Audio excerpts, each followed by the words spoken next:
Hey Beth, thanks for being here for this interview today, and we're excited to talk with you about military spouse employment.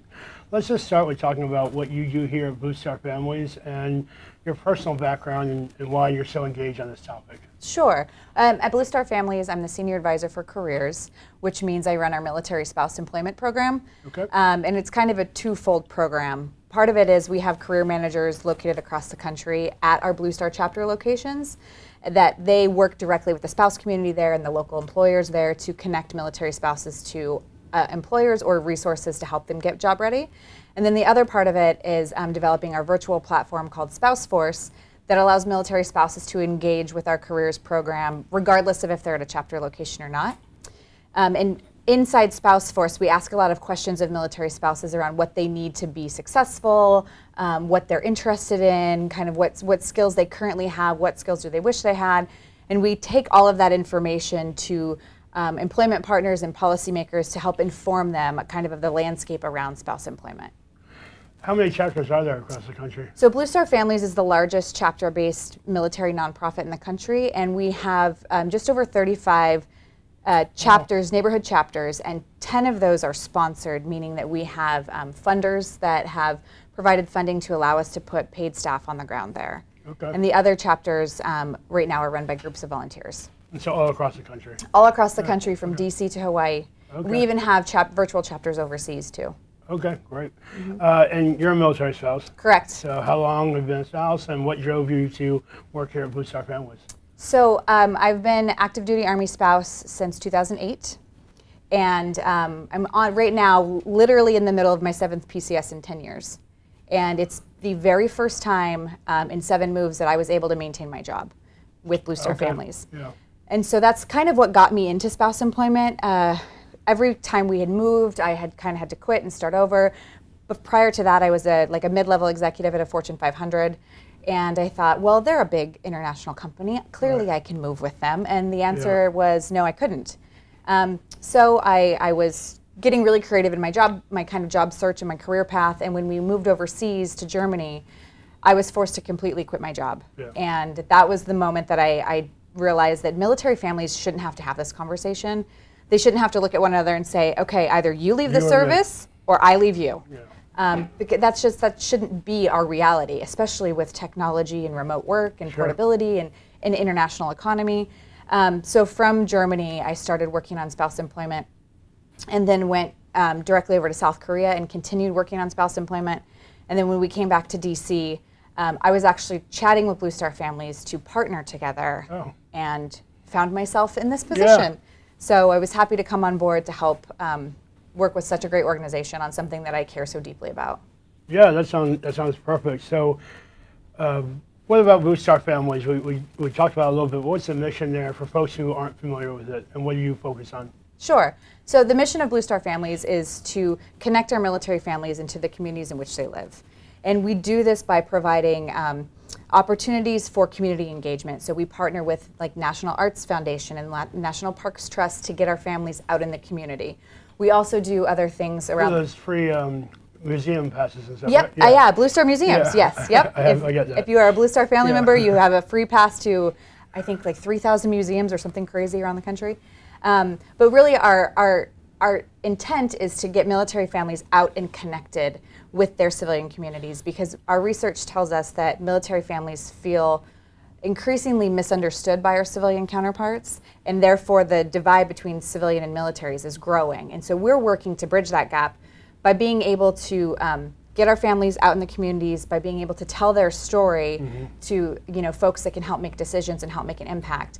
So part of that is family programs around parks and museums and book clubs, and then part of that is my program around spouse employment, because we know when military families, when a military spouse is employed, they are more integrated into their community. And so we kind of take a 360 approach to helping military families, and my program is just one of those prongs. Okay, yeah, you do a lot of research on We a number do. of topics. We are a very data-driven organization, and that data has allowed us to inform a lot of policy. We helped inform the Military Spouse Hiring Act of 2018.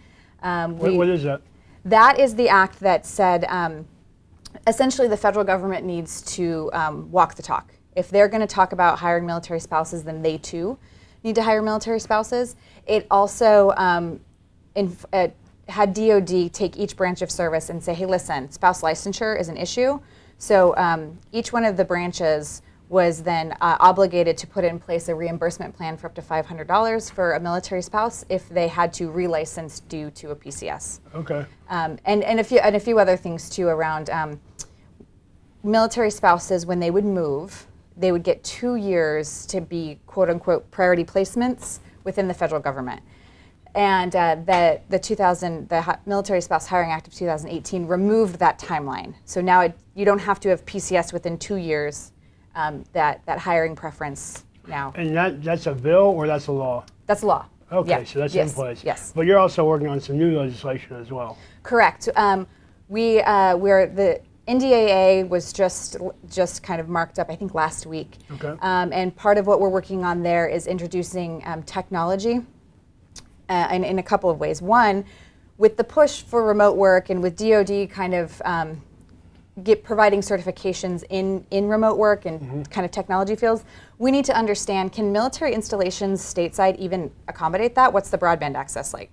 So part of the NDAA bill is to examine broadband here stateside. Another part of it is to leverage technology overseas, but in order to do that, we have to open up the SOFA and look at why folks like myself, who were forced to quit, like what can we do to renegotiate that part? So that bill was just marked up last week. I'm not sure where it stands now. We'll find out shortly. Sure. In addition to that, Blue Star Families is partnering with Hiring Our Heroes and a variety of organizations to work on the Second Ladies Initiative around spouse employment. And we have come together as a group of subject matter experts to essentially provide the Second Lady a guidebook for employers and policymakers to say why spouse employment matters, what's the economic impact of it, and how can we address it, and what would the benefit of that be. What's the timeline for that? I think our best practices and recommendations are due in October or November of this year. So Blue Star Families is an active part of that? We are, absolutely. We're leveraging the data that we have around military families and spouse employment specifically, as well as our reach out into the community through our chapters. Okay. This interview is part of a larger module about military spouse employment. And in that, we talked about some of the challenges faced by military spouses. You've already talked about one, that you're familiar with the portability and going to another country and trying to find employment. Are there any other challenges that you're personally familiar with and would like to address? Sure. I think living such a nomadic life, I think loss of connection is something that we face as a military family. And that's with employment, that's with friends, that's with family. And so Blue Star Families really fills that gap by, if you are part of a Blue Star Families chapter in Jacksonville, Florida, and you PCS to San Diego, you can join that Blue Star Families chapter there. So you have like instant connection to community, which allows us to connect you to professional mentors or resources to help you skill up or level up your resume to help you be more relevant. So I think connection is a big struggle that military spouses face. And then I think another thing that we face is there's a misunderstanding about, I think, military families in general that's extremely outdated around. By America or by employers? I think both. Okay. And again, the great thing about Blue Star Families working to bridge that gap between military and civilians is to rebrand essentially the military family in a way, because even my childhood friends that I grew up with who don't really have any exposure to military look at military families and think that first of all the spouses are females and they all want to be at home and be homemakers, when in fact our data tells us that 70% of military families have said they need a dual income for their quality of life. And like most people. Exactly. Yeah. And military spouses sit at around 24% unemployment, and they have been for the last 10 years. Yeah. And so I think there's just this misunderstanding because people think military spouses want to be homemakers, they're not educated, and they move so often. And what we're here to say is that actually we're far better educated than our civilian counterparts. We want to be able to provide for our families, and we have the soft and hard skills to be a valuable employee if employers can understand kind of the value of what we bring to the table, which is what we try and do. Okay. And yeah, when you talked about connection, one of the things I talked about in an earlier module was when spouses pick up and move with their husband or wife, they often have to recreate a whole network, and that takes months and months to find out what the jobs are, who they know there. If they can just plug into a local Blue Star Families chapter, that changes everything for them. Absolutely. Yeah. Right now it takes, on average, military spouses looking for work, it takes them 9 months to get hired. And if you're a military family, then you know that in some cases that's half of your time there. So you've already wasted half of your time trying to get employed, and now you're probably, so it's it definitely can be a challenge finding those connections again. This interview is going to be viewed by a number of employers and also job seekers. So 2 different groups. What guidance and advice would you have for both of those groups related to military spouse resumes? Military spouse resumes, that's a good question. So for employers. Because they can be different then. Yeah, absolutely. For employers, I have kind of 2 pieces of information. One, a military spouse resume is not a veteran resume. So don't try and put it in the hands of your veteran recruiters. Don't try and treat it like a veteran resume. A veteran resume has, a tenured history of working relatively in the same field with just a bunch of crazy acronyms. And no breaks. A military spouse resume likely has gone through a variety of industries, maybe had a small break in career path, maybe held positions that was a 6-figure job and then went down to $12 an hour. So to understand a military spouse resume is to understand what a military spouse is. And that is someone who really is doing whatever they can to maintain some sort of level of being able to provide to their families. Sure. That is getting creative in finding that common thread in their job search. And so if you look at the resume and you see this person started out in consumer packaged goods, went into fitness, went into dental, went into industrial automation, went back into fitness, and then went into professional services, and you might think, well, shoot, I don't, Here, she's all over the place. Exactly. But in reality, if you look at that, you think, okay, clearly this person knows how to connect with accounts and customers. Clearly this person is organized and driven. Clearly this person can juggle. Clearly this person can manage some kind of finances. So it's a matter of stepping back from it and not getting distracted by, oh, well, they've never worked in X industry, so they probably wouldn't be a good fit. So I think it's, for the employers, it's don't treat us like veterans, and then 2, really understand what a military spouse is. We're educated, we're driven, we're creative, we've got soft skills that you can't pay for, and we're willing to be retrained or reskilled if that means long-term employment. And also some volunteer work. Absolutely. Right? And volunteer work, I encourage spouses to not list it as unpaid work. I encourage it to list it as experience because it's exactly what it is. And we're able to put ourselves in situations in a variety of different environments, so it allows us to adapt to any situation in the workplace as well. So I think there's just, again, it's about kind of rebranding and understanding what the military spouse is. And for job seekers, I can't stress enough that it's on you to tell your story. So when you're applying for that 343rd job on your 10th PCS, that resume better not be the same as the first job you applied for, because if it is, you are doing yourself a disservice and all you're doing is causing yourself a ton of frustration. So it is up to you to put your best foot forward, make sure you're telling your best story, and bringing your most relevant skills to the top.